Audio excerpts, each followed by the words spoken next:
Miss Freedom, and for more than a century I have stood watch over this house, my sword ready to fight for justice and equality, my torch raised to light the way towards truth. This is the Georgia State Capitol. Welcome to the House of the People.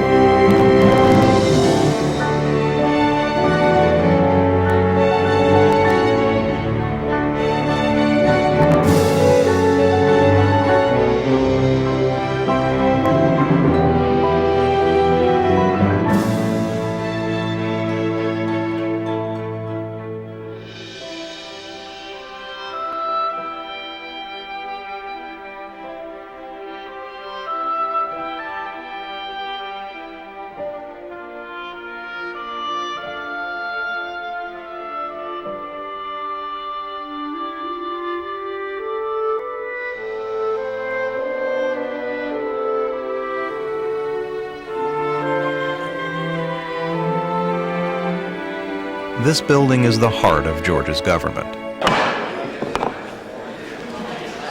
All senators who have bills or resolutions introduced, please bring them to the Secretary's desk. Men and women from every corner of the state come here to serve the people they represent as guardians of our democratic ideals. I pledge allegiance to the flag of the United States of America and to the republic for which it stands. Their decisions affect every person in every city and town. With liberty and justice for all. Is there objection to adoption of the resolution? Chair hears none. Resolution is adopted. The Georgia State Capitol is a living building, always changing, growing, evolving. Here's its story. This was not the first Capitol in Georgia, but after the Civil War, politicians and businessmen in Atlanta hoped it would be the last one. Their dream was to build the grandest, most impressive Capitol building Georgia had ever seen. At the northeast corner of the Capitol, there is a single engraved block of Georgia marble that takes us back to a clear day in 1885. Monday, September 2nd, crowds started gathering at 8 o'clock in the morning. A band led a parade, and by noon, thousands had gathered to watch as the ceremony began. Corn representing plenty, wine for joy, and oil symbolizing peace were poured over the stone. It was the cornerstone of the new Georgia Capitol, a building that symbolized hope and resurgence for a people recovering from the Civil War.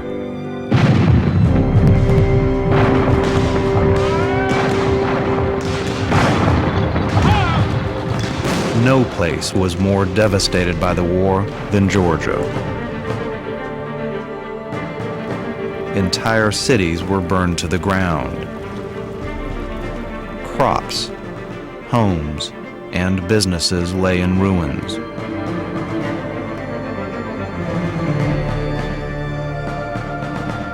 Iron rails, the veins of the South's economic system, had been ripped up and melted down.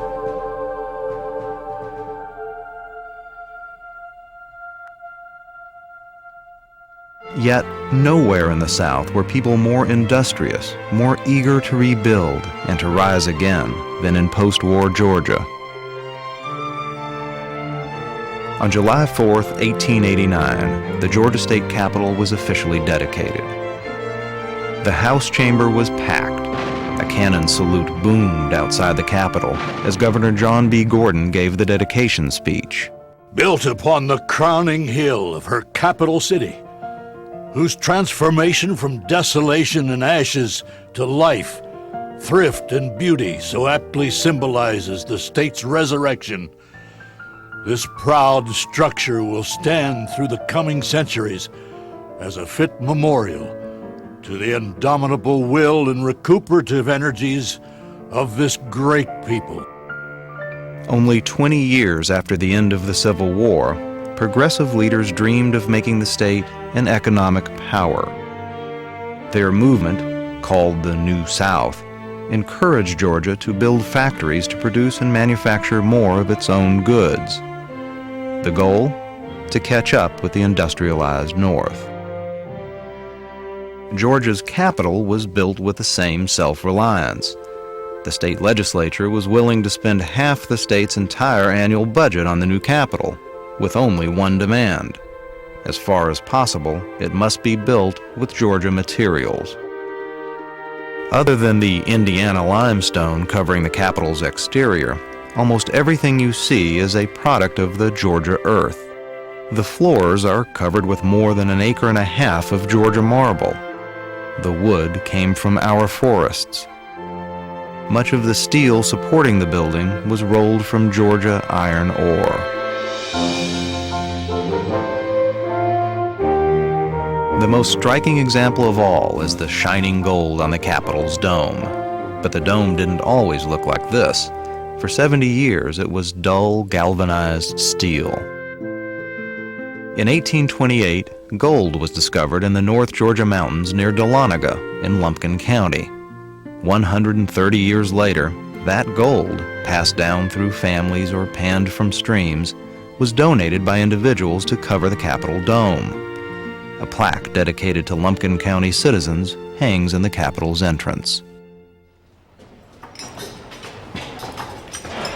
About every 20 to 30 years, the gold has to be replaced by professional gilders.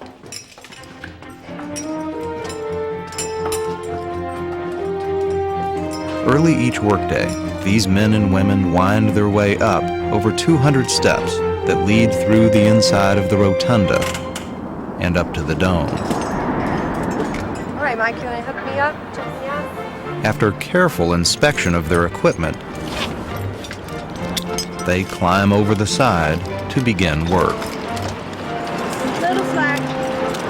All right, I'm down. Hanging more than 230 feet above the ground, by what appears to be mere threads, these skilled craftsmen glue paper-thin sheets of gold, square by square, over each of the dome's 16 panels. The gold is so thin it's about 100 atoms thick. Nothing left. Towering 15 feet above the gilded dome, the statue atop the Capitol is known as Miss Freedom. I stand above the seat of government to remind people of the ideals so many have fought for on the battlefield and on the legislative floor.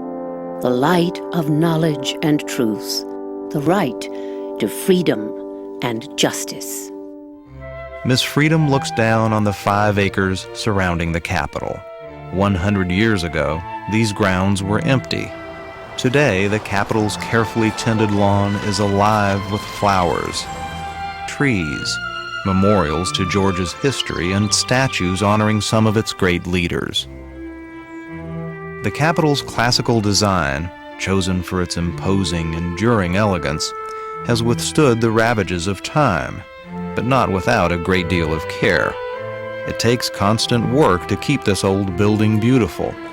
The work goes on, but the doors are always open. Inside, there is history in every corridor. The state's founder, former governors, and leaders are memorialized in sculpture and painting.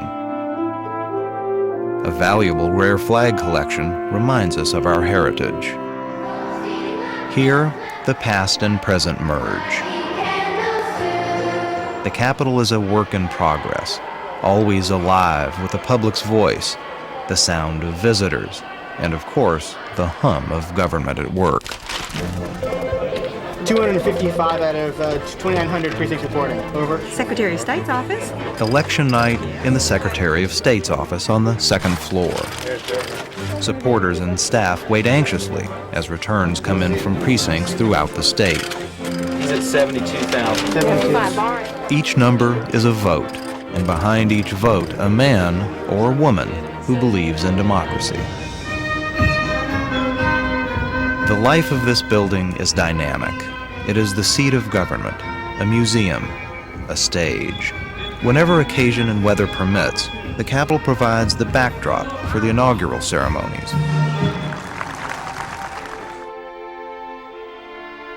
The second floor of the Capitol is where the executive offices are located. The fireplace in the Lieutenant Governor's office, the 19th century desk in the Secretary of State's office, and the clock outside the governor's office remind us that though the faces in these rooms have changed many times throughout the years, the duties of each office stay the same. The third floor, or legislative floor, houses the two chambers of Georgia's lawmaking bodies, the Senate and House of Representatives, on opposite wings of the building. All the furnishings in the house were crafted from cherry, including the desks, chairs, and hand-carved three-tiered speaker's rostrum in use since 1889.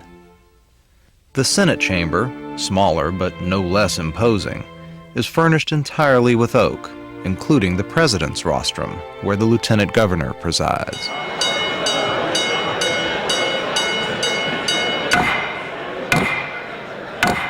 Our convening having arrived, all members take your seats and cease audible conversation. Each year in January, the legislature, or General Assembly, meets for 40 days to vote on bills that may become law. House Bill 356 represents Bannister to the 70th post-war. And once a year during these 40 days, all three branches of government come together in the House chamber for the governor's State of the State address. This is a day when pomp and circumstance reign. The Sergeant-at-Arms announces the governor and First Lady. Mr. President, the Honorable Sonny Perdue, Governor of this great state of Georgia, his committee of escort, and distinguished guests await admittance to the chamber. Then the governor, his wife, and his escort committee make their formal entrance. During the State of the State, the public can sit in the House gallery and see our state motto at work: wisdom, justice, and moderation. The goal is a balanced government, the wisdom of the legislature, the justice of the judiciary, and the moderating power of the executive branch. Of course, 40 days is not enough time to conduct the business of government. The legislative committees, 33 in the House and 23 in the Senate, carry out the ongoing work throughout the year in meetings that are open to the public. Day by day and bill by bill, these public servants hammer out the laws that determine the course of our state. This is the way our history is made, year after year, century after century.